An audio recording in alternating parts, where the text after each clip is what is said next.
আসসালামু আলাইকুম।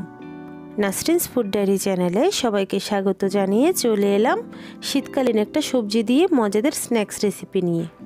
বাজারে এখন প্রচুর শীতকালীন সবজি পাওয়া যাচ্ছে। আজকে আমি এই শীতকালীন সবজি ফুলকপি দিয়ে দুইটি ভিন্ন ধরনের পাকোড়া তৈরি করে দেখাবো। একটি স্পাইসি পাকোড়া, অন্যটি নর্মাল পাকোড়া। চলুন তাহলে দেখে নিই কীভাবে তৈরি করলাম এই পাকোড়া রেসিপি। প্রথমেই আমি এখানে একটি মাঝারি সাইজের ফ্রেশ ফুলকপি নিয়েছি। ফুলকপিগুলোকে আমি এইরকম মাঝারি টুকরো করে কেটে নিয়েছি। খুব বেশি বড় না, আবার খুব বেশি ছোটও না। এখন ফুলকপিগুলোকে আমি পানিতে বয়েল করে নিব। তাই হাঁড়িতে আমি কিছু পানি বসিয়ে দিয়েছি, দিয়ে দিচ্ছি পরিমাণ মতো লবণ। পানিগুলো হালকা গরম হয়ে আসলে সেখানে আমি এখন অ্যাড করে দিচ্ছি কেটে রাখা ফুলকপিগুলো। আমি একে একে সব ফুলকপিগুলো দিয়ে দিচ্ছি। ফুলকপিগুলো যখন সিদ্ধ হয়ে উঠবে তখন আমি 3 থেকে 4 মিনিট সিদ্ধ করব। তবে উপরে সিদ্ধ হবে, ভিতরে কচকচা থাকা অবস্থায় আমি এগুলোকে পাতিল থেকে নামিয়ে রাখব। খুব বেশি সিদ্ধ করা যাবে না, এতে ভেঙে যাওয়ার চান্স থাকবে। এখন আমার ফুলকপিগুলো সিদ্ধ করা হয়ে গেছে। আমি এখানে চলে এলাম প্রথমে স্পাইসি পাকোড়াটি তৈরি করার জন্য। এখানে আমি সিদ্ধ করে রাখা ফুলকপি থেকে অর্ধেক ফুলকপি নিয়েছি স্পাইসি পাকোড়া তৈরি করার জন্য, বাকি অর্ধেক নর্মালের জন্য রেখে দিয়েছি। তাই প্রথমে এগুলো ম্যারিনেট করে নিচ্ছি। দিয়েছি 1/4 চামচ হলুদ গুঁড়া এবং 1 চা চামচ লাল মরিচের গুঁড়া। যেহেতু আমি স্পাইসি পাকোড়া তৈরি করব তাই 1 চামচ মরিচের গুঁড়া দিয়েছি, আপনারা চাইলে কমিয়ে দিতে পারেন। দিয়ে দিচ্ছি 1/4 চামচ আদা বাটা এবং 1/4 চামচ রসুন বাটা। টোটাল আমি 1/2 চা চামচ আদা রসুন বাটা দিয়েছি। এরপর দিয়ে দিচ্ছি 2 টেবিল চামচের মতো পেঁয়াজ কুচি। এরপর আমি ক্রিস্পি হওয়ার জন্য দিয়ে দিচ্ছি 1 টেবিল চামচের মতো কর্নফ্লাওয়ার।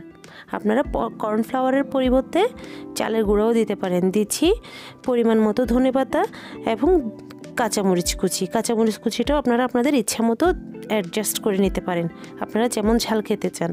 এরপর দিয়ে দিয়েছি পরিমাণ মতো লবণ এবং সাথে বাইরের বাইন্ডিংয়ের জন্য অ্যাড করে দিচ্ছি 1/2 কাপের মতো বেসন।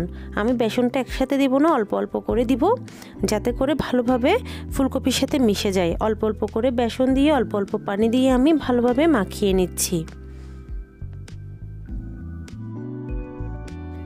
এইভাবে হালকা হাতে মাখাবেন, জোরে মাখানো যাবে না, এতে করে ফুলকপিগুলো ভেঙে যেতে পারে। তাই আমি অল্প অল্প বেসন দিচ্ছি এবং অল্প অল্প পানি দিয়ে মেখে নিচ্ছি। এর মধ্যে আমি এখন অ্যাড করে দিয়েছি 1/2 চা চামচের মতো জিরা গুঁড়া। আমি এটা স্কিপ করে গিয়েছিলাম তাই এখন দিয়ে দিচ্ছি। আপনারা চাইলে প্রথমেও দিয়ে দিতে পারেন। এখন এখানে আমার ম্যারিনেট করা হয়ে গিয়েছে। এখন চলে যাচ্ছি ভাজার পর্বে। চুলায় কিছু তেল বসিয়ে দিয়েছি, দিয়ে দিচ্ছি একে একে ম্যারিনেট করে রাখা ফুলকপিগুলো।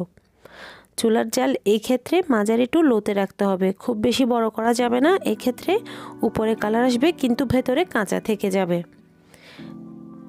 এখন যখন কালার আসবে এক পাশ, আমি একটি স্ট্রেনারের সাহায্যে উল্টে দিচ্ছি। আমার রেসিপিটি যদি ভালো লেগে থাকে আপনাদের, তাহলে চ্যানেলটি সাবস্ক্রাইব করে অবশ্যই পাশে থাকবেন। এখন একে একে সবগুলো ফুলকপি আমি উল্টে দিয়েছি। যখন এইরকম একটি কাঙ্ক্ষিত কালার চলে আসবে তখন আমি স্ট্রেনারের সাহায্যে তেল ঝরিয়ে একটি প্লেটে নামিয়ে রাখবো। এইখানে আমার প্রথম পর্বের স্পাইসি পাকোড়াগুলো তৈরি করা হয়ে গিয়েছে। চলে যাব দ্বিতীয় পর্বের নর্মাল পাকোড়া তৈরি করার জন্য। নর্মাল পাকোড়া তৈরি করার জন্য আমি এখানে প্রথমে একটি মিক্সিং বোল নিয়েছি, তাতে দিয়ে দিচ্ছি 1/2 কাপ পরিমাণ বেসন। এর মধ্যে এখন অ্যাড করছি 1 টেবিল চামচ পরিমাণ কর্নফ্লাওয়ার। তারপর দিয়ে দিচ্ছি 1/4 চামচ হলুদ গুঁড়া এবং দিয়ে দিচ্ছি 1/2 চা চামচ লাল মরিচের গুঁড়া। দিয়ে দিচ্ছি পরিমাণ মতো লবণ এবং 1/4 চা চামচ পরিমাণ জিরা গুঁড়া। সাথে আরও দিয়ে দিচ্ছি 1/4 চা চামচ পরিমাণ বেকিং পাউডার। এতে করে পাকোড়ার মধ্যে খুব সুন্দর একটি ফোলা ফোলা ভাব আসবে। দিয়ে দিচ্ছি 1/4 চা চামচ আদা বাটা এবং 1/4 চা চামচ রসুন বাটা। টোটাল 1/2 চা চামচের মতো আদা রসুনের পেস্ট দিয়েছি। এখন সবগুলো শুকনো উপকরণকে আমি একটি হ্যান্ড বিটারের সাহায্যে মিক্স করে নিব। খুব ভালোভাবে মিক্স করে নিতে হবে।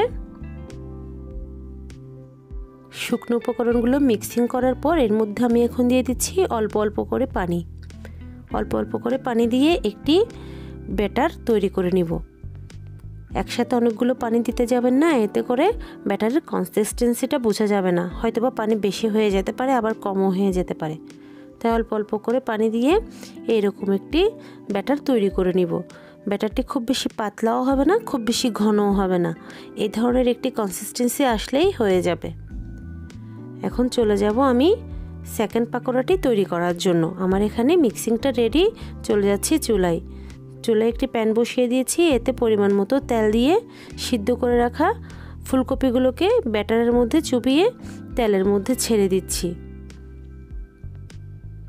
এইভাবে আমি ফুলকপিগুলোকে সবগুলোকে ব্যাটারের মধ্যে দিয়ে তেলের মধ্যে ভেজে নিব। এরকম ডুবো তেলের মধ্যে ভেজে নেবেন। পাকোড়াগুলো যখন এক পাশ ভালোভাবে ভাজা হয়ে যাবে তখন একটি স্ট্রেনারের সাহায্যে অন্য পাশ উল্টে দিব। এই ক্ষেত্রে অবশ্যই মনে রাখবেন চুলার জাল মাঝারি টু লোতে রাখতে হবে, কারণ উপরে কালার চলে আসবে, ভেতরে কাঁচা থেকে যাবে, তাই একটু ধৈর্য ধরে ভাজতে হবে। এখন যখন আমার পাকোড়াগুলো এইরকম একটি কালার চলে আসবে তখন আমি এরকম একটি স্ট্রেনারের সাহায্যে তেল ঝরিয়ে চুলা থেকে নামিয়ে রাখবো। তৈরি হয়ে গেল আমার দুই ধরনের মজাদার ফুলকপির পাকোড়া।